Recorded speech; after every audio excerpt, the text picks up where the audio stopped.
अस्सलाम वालेकुम my YouTube family. जैसे कि आपने मेरे पिछले ब्लॉग में देखा, मैं आई हूँ कराची से पेशावर घूमने। ये रूम मुझे मिला 4000 रुपये का, क्योंकि ये रूम था एसी रूम। सामान रखते ही तैयार होके मैं चली गई थी जी नमक मंडी। नमक मंडी में मैंने मंगवाया कढ़ाई, टिक्के और नान वगैरह, रायता, सलाद, कोल्ड ड्रिंक, जो भी चीज़ें होती हैं ना, पानी, सब कुछ मिला के जो मेरा बिल बना था कोई 3500 रुपये बना था। और अगर खाने की मैं बात करूं तो सिर्फ नमक और काली मिर्च में बना हुआ था, जो हमारे यहाँ मिलती है ना पेशावरी कढ़ाई। मैं कहती हूँ ये तो इसके नाम पे धोखा ही हमें देते हैं भाई। बड़े ही इनके लाइट जो है मसालों में बनी हुई और टेस्टी चीज़ें थी। यहाँ पे फैमिली सीटिंग, इंडोर आउटडोर हर जगह पे इनका सेटअप बना हुआ था और बहुत अच्छा ही माहौल था। निसार चर्सी पे मैं गई थी। और जी जैसे ही हम लोग बाहर आए तो बाहर ये ड्राई फ्रूट और इनके दुकान थे। सुबह को मैं चली गई थी कारखानों मार्केट। नया ड्राई फ्रूट से मैंने लिए ड्राई फ्रूट्स और मैंने विज़िट किया उस मार्केट का। तो वहाँ पे जो है, जैसे कराची में बाड़ा मार्केट वगैरह होती है, तो इस टाइप की मार्केट है। मतलब बाहर की चीज़ें वगैरह आपको मिलती हैं, लेकिन इतनी कोई ख़ास इनके पास चीज़ें नहीं थी जो मैं आपको दिखाऊं या मुझे पसंद आई हो।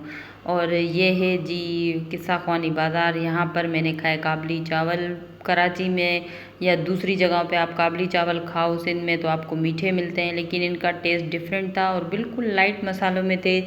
मैं जितनी भी चीज़ें पेशावर में खाई हैं तो बिल्कुल लाइट मसालों में ही बनी हुई थी, इतनी कोई हैवी नहीं होती थी और बड़ी ही टेस्टी होती थी। और ये है जी सारी इनकी किस्सा ख्वानी बाज़ार। ये पुरानी बाज़ार है। यहाँ पे जितने भी घर थे सन 1800 के थे। किस्सा ख्वानी, सेठी मोहल्ला, यादगार चौक और तहसील बाग, ये सब मतलब थोड़े थोड़े डिस्टेंस पे ही थे। जितनी भी चीज़ें मैंने आपको इस ब्लॉग में दिखाई हैं सब आप वॉकिंग डिस्टेंस पे ही जा सकते हैं। अगर आप इतना नहीं घूम सकते तो आप अपने लिए ऑटो करवा लें। ये यहाँ पे डिफरेंट बाज़ारें बनी हुई थी। और जी ये है शाहरुख खान का घर। पेशावर जाएं और शाहरुख भाई का घर नहीं देखें तो ये हो नहीं सकता। ये अंदर कोई लोग रहते हैं तो बस बाहर से ही मैंने आपके लिए हल्का सा रिकॉर्ड कर लिया है। और जी यहाँ से फिर मैं चली गई थी घंटा घर।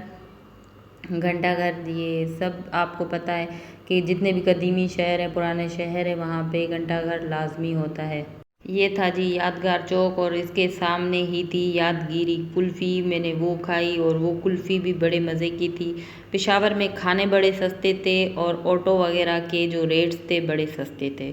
और इसके अलावा वहाँ का माहौल भी अच्छा था, लेकिन मैं जब गई थी तो तब गर्मियाँ थी। दिलीप कुमार जी का ये घर था, ये भी बंद था। और ये था जी सेठी मोहल्ला। सेठी मोहल्ला इसको इसलिए कहते हैं क्योंकि यहाँ पे सेठी लोग रहते थे, 10-12 उनके घर थे। और सेठी मोहल्ला जो है 1800 सन के घर बना हुआ है और अभी तक माशाल्लाह बहुत अच्छी कंडीशन में है। वीडियोग्राफी यहाँ पे मना थी इसलिए मैंने नहीं बनाया। अगर आप जाते हैं पेशावर तो ज़रूर विज़िट कीजिएगा मेरी तरफ से। सेठी हाउस हाईली रिकमेंडेड है लोगों को। अगर आप पिछले ज़माने की चीज़ों में जैसे मतलब इंटरेस्ट रखते हैं कि हमसे पहले जो लोग रहते थे तो वो कैसे रहते थे, ये जानने के लिए तो आप लोगों को लाजमी जाना चाहिए। ये सारी जो अभी मैं आपको दिखा रही हूँ ये है सदर बाज़ार पेशावर की। सदर बाज़ार मुझे इनकी बहुत अच्छी लगी। जितने भी मैंने कराची का सदर देखा है, हैदराबाद का देखा है, उनसे मुझे पेशावर का जो सदर बाज़ार था बड़ा अच्छा लगा। और गर्मी बहुत थी तो मैंने ये लेमन जूस पिया और बहुत ही रिफ़्रेशिंग जूस था। ये कोई 50 रुपये का गिलास था। और यहाँ से फिर घूमते फिरते मैंने ब्रांड्स यहाँ पे एक्सप्लोर किए पेशावर में। तो मुझे ये आइडिया हो गया था पेशावर को देख के कि यहाँ पे ब्रांड्स की जो चीज़ें हैं इतनी मतलब ख़ास वैरायटी नहीं थी सदर के अंदर। बहुत ही साफ़ सुथरा माहौल था, साफ़ सुथरा शहर था। आप देख सकते हैं रास्ते वहाँ के कितने खूबसूरत हैं और वहाँ पे पुराने बिल्डिंग्स सब कुछ मतलब बहुत पुराने ज़माने की तो अच्छी कंडीशन में थे। और ये तोरे कबाब हाउस था। यहाँ से मैंने खाए थे जी चपली कबाब, रायता, कोल्ड ड्रिंक और जी ये नान वगैरह मिला के 2 कबाब थे। तो मेरा बिल बना था कोई 850 रुपये। ये ऊपर जो वाइट है ये नली डली हुई है। बहुत ही टेस्टी कबाब थे, मुझे बड़े डिलीशियस लगे खा के। और ये है जी बाला हसार फोर्ट। ये बंद है, कोई कोरोना के वक्त से पहले का या उसके बाद से ये बंद है। यहाँ पे विज़िटर्स अलाउ नहीं हैं तो मैंने बाहर से रिकॉर्ड किया। 14 अगस्त होने वाली थी, इसी वजह से ये सारे बाहर झंडे वगैरह लगे हुए थे। मतलब पूरा जो पेशावर था ना, मैं कहती हूँ सारा कदीमी जगहों और चीज़ों से भरा हुआ था।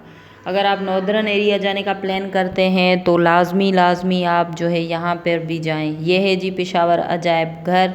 ये भी एक पुराने ज़माने की बिल्डिंग है जिसके अंदर इन लोगों ने अजायब घर बनाया हुआ है। एक फ्लोर पे जी मिलते हैं हज़रत ईसा अलैहिस्सलाम से भी 500 साल पहले जो बुद्धाज़ यहाँ पे रहते थे, और वो जब गए तो अपनी पूरी नक्श निगारी करके गए कि हमारा लाइफ स्टाइल क्या था। जैसे हमारे पीछे जो लोग आए तो उनको पता चले यहाँ पे कौन रह के गया है और उनका क्या कल्चर था। तो ये सारे वो वहाँ से मलबे मिले हैं, तो इन्होंने यहाँ पे ये म्यूज़ियम बनाया। ये मिले हैं जी मर्दान से। ये सारे जो भी बुद्ध बने हुए हैं ये बुद्धास को जो है एक्सप्लेन करते हैं, उनकी ड्रेसिंग कैसी थी या वो किस टाइप के लोग थे या कैसे रहते थे। यहाँ से जाने के बाद मैं चली गई थी तहसील गोड़ खट्री, पता नहीं कुछ इस टाइप का नाम था इसका, तहसील पार्क ही मैं कह सकती हूँ भाई। और बड़ा ही यहाँ पे खूबसूरत जो है पार्क बना हुआ था। उसके साथ साथ यहाँ पे कोई 1600 सन का जेल बना हुआ था, और ये जो है यहाँ पे कदीमी खुदाई की हुई है। और जेल का मुझे कंफर्म नहीं है क्योंकि मैंने खुद नहीं देखा था, मैंने एक व्लॉग में देखा था कि यहाँ पे वो है, तो तभी मैं गई थी देखने के लिए। और जी ये है गोर खत्री। यहाँ पे मतलब इन लोगों ने ये सारी खुदाई जो की है, कोई मादनियात वगैरह चीज़ें यहाँ से इनको मिली थी। और यहाँ पे एक चीज़ ये है कि एक साइड पे मस्जिद बनी हुई है, एक साइड पे मंदिर बना हुआ है। ये है जी मंदिर, और बिल्कुल इसके अपोजिट पे ही बनी हुई है मस्जिद। और अगर आपको मेरा पेशावर का व्लॉग अच्छा लगा है तो मेरे चैनल को लाइक कर लें, सब्सक्राइब कर लें, आगे शेयर करें मेरी वीडियोस को। और मज़े मज़े के व्लॉग्स इंशाल्लाह मेरे ट्रैवल के और भी आएंगे। पेशावर की जो गर्मी थी वो तंग करने वाली थी, इसके अलावा पेशावर इज़ प्योरली लव। मैं तो कहती हूँ जब भी जाएं पेशावर लाजमी विज़िट कीजिएगा, आपको मज़ा आ जाएगा। मतलब आप सारी ट्रिप की चीज़ें भूल जाएंगे, आपको सिर्फ पेशावर याद रहेगा। इतना मज़े का शहर था, इतना खूबसूरत शहर था। मेरी तरफ से तो आप लोगों के लिए ये हाईली रिकमेंडेड है, लाजमी जाइएगा। Thank you for watching, bye guys, अल्लाह हाफिज़।